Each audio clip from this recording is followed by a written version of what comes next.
Emang nggak disut mbaknya? Enggak, Pak. Lu curang deh. Kita lumayan aja. Iya ini. Angel gitu. Sini Bu Usman tuh hebat tuh Bu Usman itu. Aku nggak patio pinter lah kan loh. Asli ada Bu Usman nggak enak apa-apa nih saya itu. Ini aku sak dermo wae diperintah ke daerah gitu.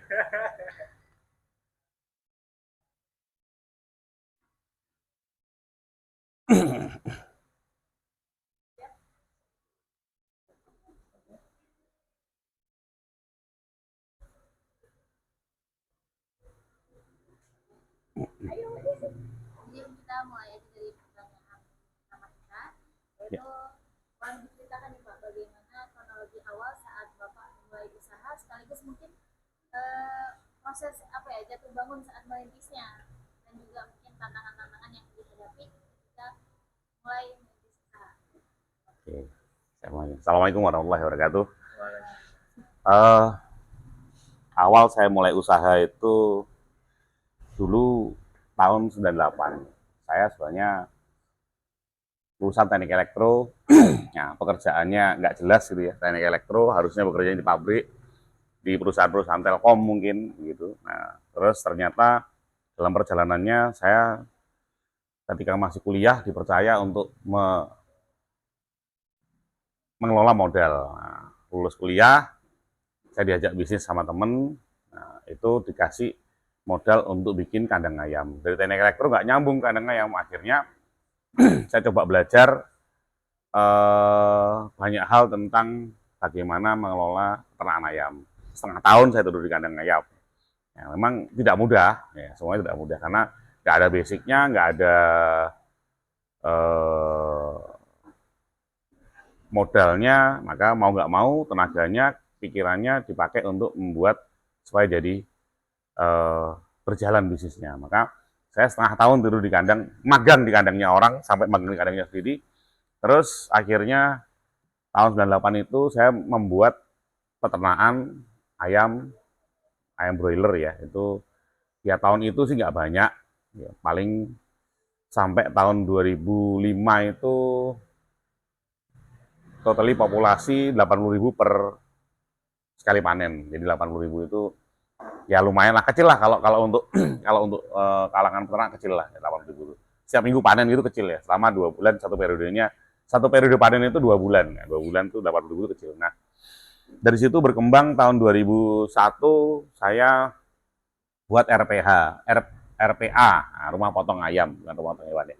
Rumah potong ayam sampai akhirnya eh, saya jualan ayam. Karena apa? Setiap panen saya dapat ayam, jatah ayam entah itu 1 sampai 10, terus eh, kita potong. Nah, ternyata ketika dijual itu kok lumayan potensinya gitu.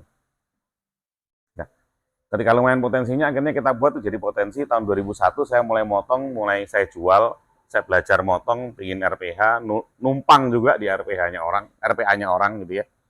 Nah, di RP-nya orang numpang, nah, saya numpang ikut bareng gitu, motong di sana, cuman karyawannya karyawan kita, sehingga sampai akhirnya jadilah eh, rumah potong ayam. Kita jadi supplier ayam, namanya waktu itu eh, MS ya. MS itu karena kebetulan kita salah satu investornya dari Samirono, yang Menara Samirono, karena gitu. Nah, akhirnya dengan MS itu, dengan Menara Samirono kita buat RPA, RPA-nya pakai MS Project, MS Chicken. MS Chicken itu kita supaya ke banyak restoran, hotel, restoran, kafe. Nah, karena kita supaya saat itu warung steak. Nah, warung steak itu dia hanya membutuhkan dada boneless tanpa tulang. Nah, maka yang terbuang itu paha atas, paha bawah, jeroan dan sebagainya terbuang. Nah, terus apa sih kita mau buat apa, bagaimana? Nah, akhirnya kita coba untuk mengolah itu jadi sebuah makanan atau apapun lah, ya, itu kita olah. Jadi waktu itu kepikirannya hanya makanan aja gitu ya. Belum belum seperti kalau sekarang bisa jadi nugget, bisa jadi pentol, bisa jadi banyak produk. Ya, waktu itu nggak terpikiran. Pokoknya caranya payu didol, waste-nya bisa kebuang. Nah, Karena waste itu jadi problem yang akhirnya jadi solving hari ini gitu. Nah, kenapa kok jadi solving hari ini? Karena waste itu kalau terbuang, mulai dari saya punya kulkas satu, isi paling banyak 5 kilo, kan kalau sehari saya sekilo, 2 kilo, 3 kilo, oke. Nah, begitu begitu sisanya lebih dari itu nggak cukup. Nah, akhirnya beli freezer box itu, gede itu. Nah, beli freezer box itu seminggu, 2 minggu aman. Nah, sebulan, 2 bulan penuh semuanya. Wah, itu juga jadi problem lagi gitu ya. Sampai akhirnya kita memutuskan untuk, oke deh, kita coba jualan untuk bagaimana itu kita olah. Nah, banyak teman ngasih masukan dibuat ini, dibuat itu, dibuat rumah makan. Nah, rumah makan itu kalau nggak ada, saya nggak berpikir fried chicken dari awal ya. Nah, kalau nggak dijadikan apa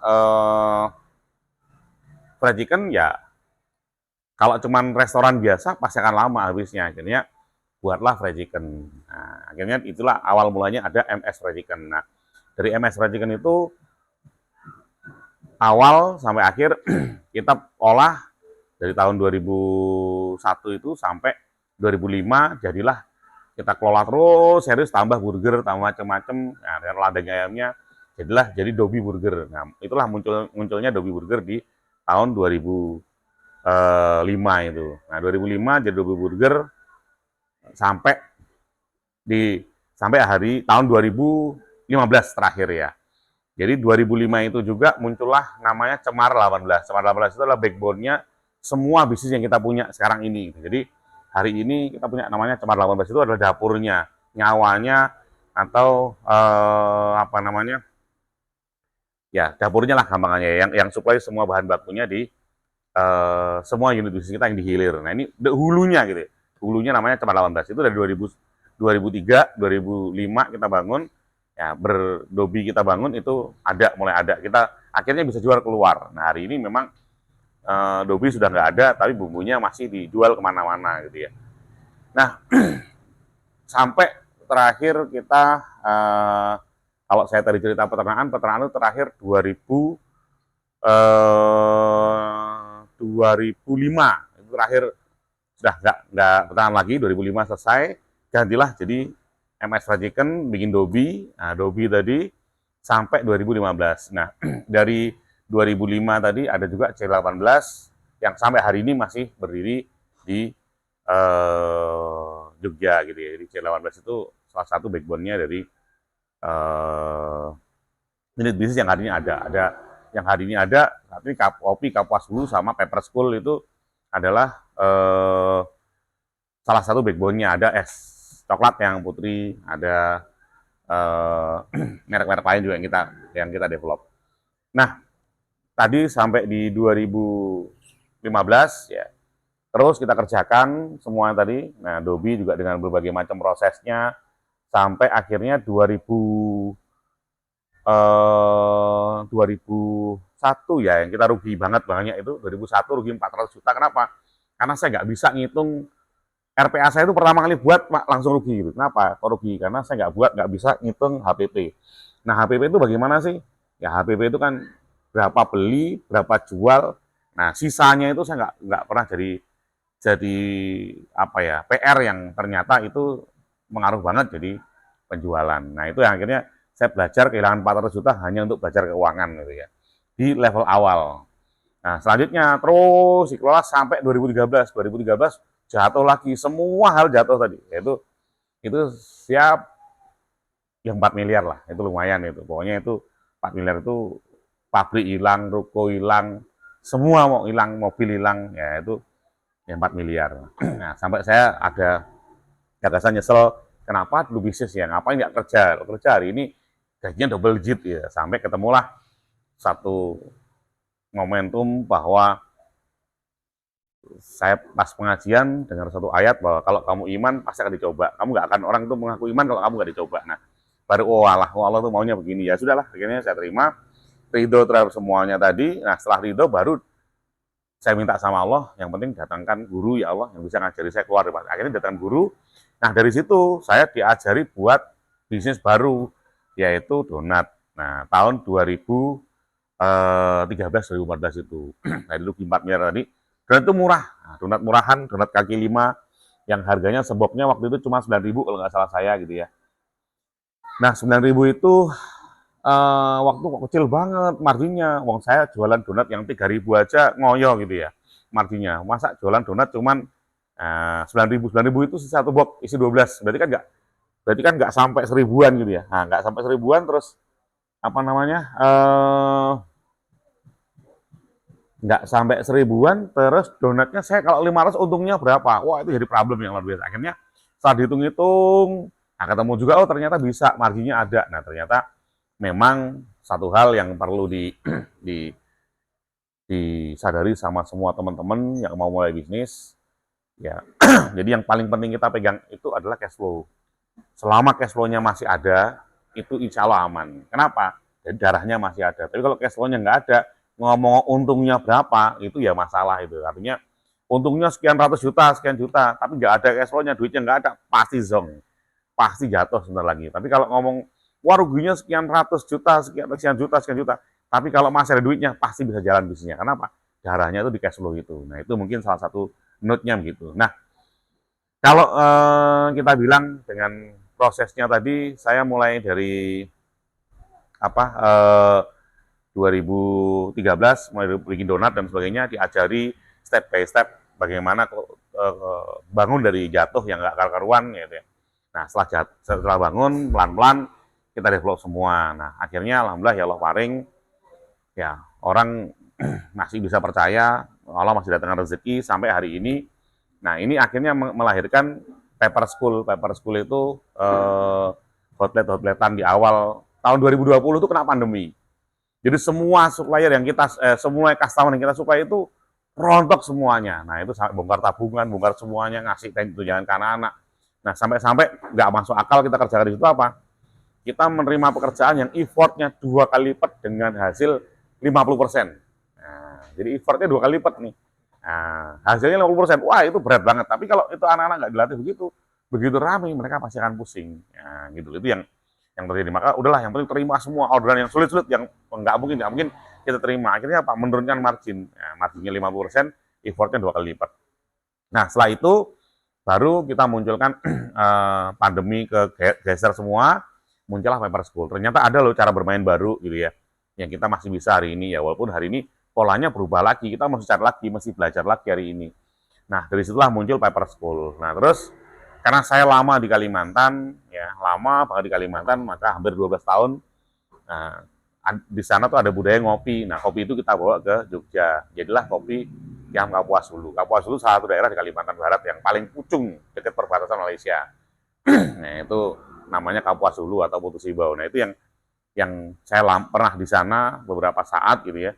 Nah, terus akhirnya kita bawa ke sini. Nah, dan kebetulan perkembangan kopi di Kalimantan tuh ya luar biasa. Hampir setiap jengkal tanahnya itu, kalau setiap malam minggu tuh semua rame warung kopi itu. Warung kopi kaki lima sampai bintang 5 rame. Nah, itu yang kita bawa ke Jogja sampai akhirnya muncullah kopi Kapuas Hulu, muncullah Paper School.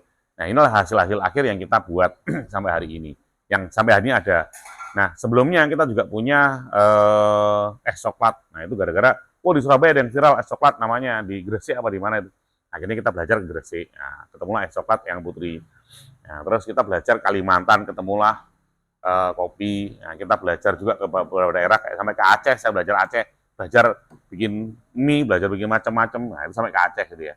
Nah, itu gitu. Sampai hari ini menu-menu yang keluar sebenarnya di dapur kita bisa support macam-macam, tapi yang yang terjadi hari ini ya ada 2 merek ini yang sampai hari ini kita eksiskan karena ini kita pertimbangannya lumayan gitu ya, Paper School dengan Kopi Tiam ini. Nah, ada itu. Dan selain itu kita juga dipercaya untuk mengelola manajemen. Nah, manajemennya yaitu di Mas Kubis yaitu kita pakai HM ya. HM itu Hans Management, itu di bawah Hans Management itu kita mengelola manajemennya saja. Itu juga salah satu orang Jawa. Yaitu orang Jawa kalau dipercaya itu kita bisa mengelola bisnisnya dengan serius gitu ya. Hans Management. Nah, terus satu lagi yang kita kelola, saya dapat partner dari Bandung, itu juga namanya Bopet Bagindo, ada Satria Pangan Prima loh saya. Nah itu akhirnya kita berpartner di sini buka rumah makan Padang, karena Padang itu juga unik, harus ada orang Padangnya. Nah maka kita mengadopsi itu di sini buka cabangnya dia di Jogja gitu ya. Nah ini yang hari ini kita kerjakan di Jogja. Jadi mulai dari paper, dari Kopitiam, Mas Kopis, sampai Kemang Padang, ya itu ya alhamdulillah paling ya semua tadi mulainya itu dari mana? Dari kepercayaan. Nah, kalau kita bisa dipercaya, ya itu jadi barokah buat kita. Maka jamaah ya kalau kita jadi orang jamaah itu harusnya hari ini nggak kesulitan cari pekerjaan. Kenapa? Karena orang pasti percaya sama kita. Karena jamaah itu masih bisa dipercaya. Nah ini buat teman-teman yang muda nih, jamaah itu harus bisa dipercaya, nah, jujur, amanat, bisa dipercaya. Nah ini jadi kita boleh rugi, bolak-balik kita boleh rugi. Dalam bisnis itu bisa rugi, ya bisa dan boleh rugi. Kenapa boleh? Karena nggak mungkin untung terus juga gitu. Pasti ada ruginya, pasti ada failnya. Tapi jangan membohongi partnernya, jangan membohongi mitranya sehingga sehingga sehingga nanti kita lebih bisa nyaman bekerja samanya. Jadi ya kalau rugi ya dibilangkan rugi, kalau untung disampaikan untung. Jadi itulah portfolio itulah yang selalu kita buat supaya kita bisa dipercaya. Nah itu beberapa hal jadi bangun. Nah saya waktu itu 98 juga dipercaya orang. Jadi kalau trading elektro itu harusnya saya kerja, tapi dipercaya orang dapat modal 110 juta kalau nggak salah ya. 110 juta 98 itu gede banget itu zaman itu. Nah dari itu dikembangkan sampai hari ini. Nah hari ini pun masih dipercaya orang bisa ngelola mereknya orang lain, termasuk di Mas Gobis dan Bupet Bagindo. Nah ini partneran sama orang Bandung, partneran sama partner luar. Nah itu yang Mas Gobis punya orang jamaah, yang yang Bupet Bagindo dan sebagainya, termasuk ada beberapa itu ya punya orang luar gitu ya. Ya nggak apa-apa, tapi yang penting dijaga supaya kita tetap jujur, amanat, nggak bohongin orang, nggak menipu orang, ya apa adanya. Ya, karena kalau kita baik itu insya Allah ya di mana-mana teman-teman yang datang juga baik. Dan yang paling berharga hari ini adalah bisa dipercaya itu paling berharga. Karena seberapa kita jatuh, seberapa kita terpuruk, kalau orang percaya, oh ya tahun tahun 2000 berapa ya dia? 2014. Nah, saya juga pas jatuh-jatuhnya itu dipercaya orang dikasih uang 100 juta juga itu untuk bikin 100 juta juga untuk bikin pabrik donat. Nah, sama itu. Nah, sama dengan 98. Kak keren kerja, bikin bisnis aja, bikin bisnis apa? Bisnis ayam. Kan kita keren kalau salaman. Bisnisnya apa? Nggak kerjanya di mana gitu. Ya buat saya sekarang nggak keren-keren banget sih, biasa baik. Ya itu loh, kayak gitu loh. Nah terus tahun 2014 itu ya sama. Ngapain kamu nggak bilang-bilang kalau kamu rugi tak kasih uang, tak pinjemin, dulu pakai aja dulu. Ya kan nggak mungkin kita kan ngomong kok kita rugi minta-mintaan, nggak mungkin. Ya udahlah, jalani aja gitu ya. Maka hari ini itu yang terjadi. Alhamdulillah ya Allah paring kita bisa bangun walaupun kondisi hari ini ya berat gitu ya. Dengan perpindahan manajemen, dengan perpindahan macam-macam hal, banyak manajemen. Nah kita ya hari ini saja banyak yang kita tutup juga, perusahaan-perusahaan kita yang nggak profit kita tutup ya. Jadi termasuk di Kopitiam di Jogja hari ini ada 3 cabang Kopitiam. Dulunya ada 4, itu kita tutupi sebagian besar. Nah tinggal 1 aja. Ya itu ya berat buat kita. Tapi langkah itu harus kita kerjakan. Kenapa? Yang lain minus-minus terus. Kenapa? Karena nyedot energinya. Sehingga akhirnya ini yang kita kerjakan sampai hari ini. Maka motivasi untuk berbisnis itu penting karena kita bisa lebih banyak berguna buat orang banyak. Terus, nah yang paling penting ketika ada trouble, ketika jatuh, harus cari mentor, harus cari partner untuk bisa naik kembali. Dan yang jelas harus jujur, aman, bisa dipercaya. Kenapa? Kalau itu dikerjakan, insya Allah dipercaya di mana-mana. Nah, insya Allah gitu. Mungkin sampai hari ini ada Kopitiam Paper School. Ini mungkin ya ada Jokwe, ada es coklat, ada tadi banyak bisa dilihat lah nanti ya di merek-merek yang lain. Salam demikian, mudah-mudahan lancar barokah semuanya. Jazakumullah khairan. Assalamualaikum warahmatullahi wabarakatuh. Nanti diedit-edit aja ya. Lengkap nanti tinggal Tinggal dipotong-potong aja. Oke, tinggal melanin.